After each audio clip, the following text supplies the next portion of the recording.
اب اگلا سن لو، اس اسما بنت امیس سے حضرت ابوبکر صدیق سے ایک بیٹا پیدا ہوا جس کا نام محمد بن ابی بکر ہے. وہ چھوٹا سا تھا جب حضرت ابوبکر صدیق کی فوت بھی ہو گئے تو حضرت ابوبکر صدیق کی اس بیوی سے نکاح کر لیا حضرت علی رضی اللہ تعالیٰ عنہ نے. اب سنی جاؤ، رشتہ داریاں ہے، رشتہ داری میں بچولا میں بتاؤں گا تمہیں رشتہ داریاں ہو گئی. ادھر وہ لڑکا محمد بن ابی بکر چھوٹا سا تھا، وہ پالا حضرت علی رضی اللہ تعالیٰ عنہ نے.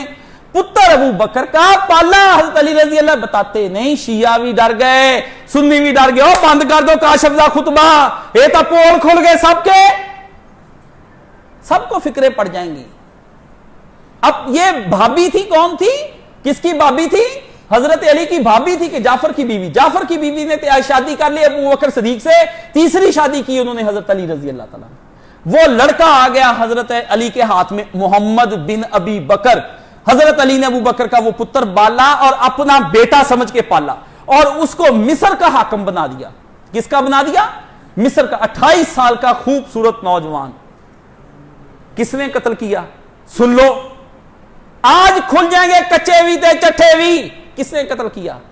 حضرت معاویہ کے دہشت گرد گروہ نے مصر میں جا کے اس عبداللہ محمد بن ابی بکر کو وہاں پکڑ لیا، جنگ کی. جنگ کرنے کے بعد محمد بن ابی بکر کو ذبح کیا. ذبح کر کے اس کی جسم کو، گدھے کو کی ایک کھال بنائی، اس کھال کے اندر ڈال کے اوپر سے مٹی کا تیل چھڑک کے آگ لگا دی. ابو بکر کا پتر معاویہ نے مارا. حضرت عائشہ صدیقہ سنی وہی رش کھا کے گر گئی. نکالو البدایا والنہایا ابن کثیر کی اگر نہ ہو بی بی فاطمہ عائشہ اس طرح ہاتھ اٹھا کے حدوی تمر صلات، ہر نماز کے بعد ان معاویہ کو ان کے بارے میں بد دعائیں کیا کرتی تھی کہ میرا بھائی سر جلا کے مار دیا تم لوگوں نے. کون سنائے گا تم کو یہ طریقے؟ کون بتائے گا؟ یہ کاشف بھی بتائیں گے نا، میں بتاؤں گا. ایک امام حسین کا پوسٹ مارٹم، آگ تو ہمیں لگی ہوئی، آپ کو کیا آگ لگنی ہے؟ آپ کو کیسے آگ لگ سکتی؟ ایک جاہل آدمی کو آگ لگ بھی کیسے سکتی ہے؟ کسی کی بہن کا یار اگر ہو، اس کو پتا چلے گا تو میری بہن کا یار ہے تو اس کے بارے میں وہ غصہ کرے گا، ورنہ اپنا یار بنا کے پھرتا رہے گا. وہ جب پتا چل جائے گا میری بہن کے ساتھ یہ کچھ کیا ہے تو تب وہ آدمی اس کے مخالفت میں آئے گا نا. جب حقیقتیں کھلتی تو بندہ تب یرانوں اور آشامیوں سے واقف، تب بندے کو غصہ غیرت آتی. آپ کو غصہ غیرت کیسے ہے؟ آپ نے پڑھا ہی کچھ نہیں. کیوں؟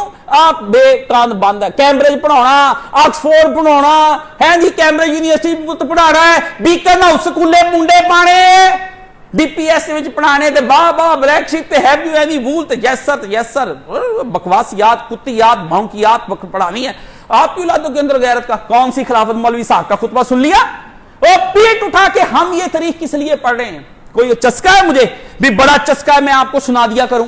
میں کچھ شیعوں سے متاثر ہو کے آ گیا ہوں؟ نہیں، کوئی چسکا نہیں.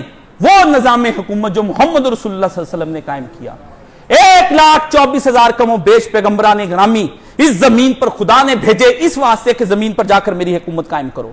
اور ہر وہ شخص جو اللہ کے دین کے لیے، حکمرانی کے لیے کوشش نہیں کرتا، وہ جہنم کا ایندھن بنا دیا جائے گا. اس کی نماز، روزہ، حج، زکوٰۃ، قرآن، سب چیزیں اٹھا کے جہنم کے اندر خدا کہے گا اگر اب باتیں کرنی ہوتی تو فرشتوں نے تو مجھے پہلے دن کہہ دیا تھا، یا اللہ نسبح و نقدس لک، اے اللہ ہم تیری حمد و ثنا کرنے کے لیے کافی نہیں ہے کیا؟ اللہ نے فرمایا سبحانک، اللہ نے فرمایا تم وہ نہیں جانتے میں جو جانتا ہوں، سبحانک لا علم لنا الا ما علمتنا. جواب میں انہوں نے کہا اللہ تجھے ہی پتا ہے جو کچھ پتا ہے، ہمیں کیا پتا ہے؟ وہی پتا ہے جو تو ہم کو بتا دے گا. ہمیں کیا پتا تو کس لیے بندہ بنانے لگا ہے؟ اس زمین پر جس نے یہ نظام قائم کرنے کی کوشش کی وہ حسین ابن علی تھا. آج آپ جس سچ کو رو رہے ہیں اور جن پارٹیوں کو رو رہے ہیں وہ اس وقت کا حسین تھا. ساری پارٹیاں بیٹھ گئیں، سب نے مل کے پارلیمنٹ بنا لی. پارلیمنٹ عبداللہ بن عمر کی پارلیمنٹ، سارے پارلیمنٹ اکٹھے ہو گئے، اتحاد ہو گیا. حسین ابن علی ایک کھڑا ہو گیا، اس نے کہا اتحاد سارے کر لیں، میں حسین ابن علی اپنی جگہ پہ کھڑا ہوں.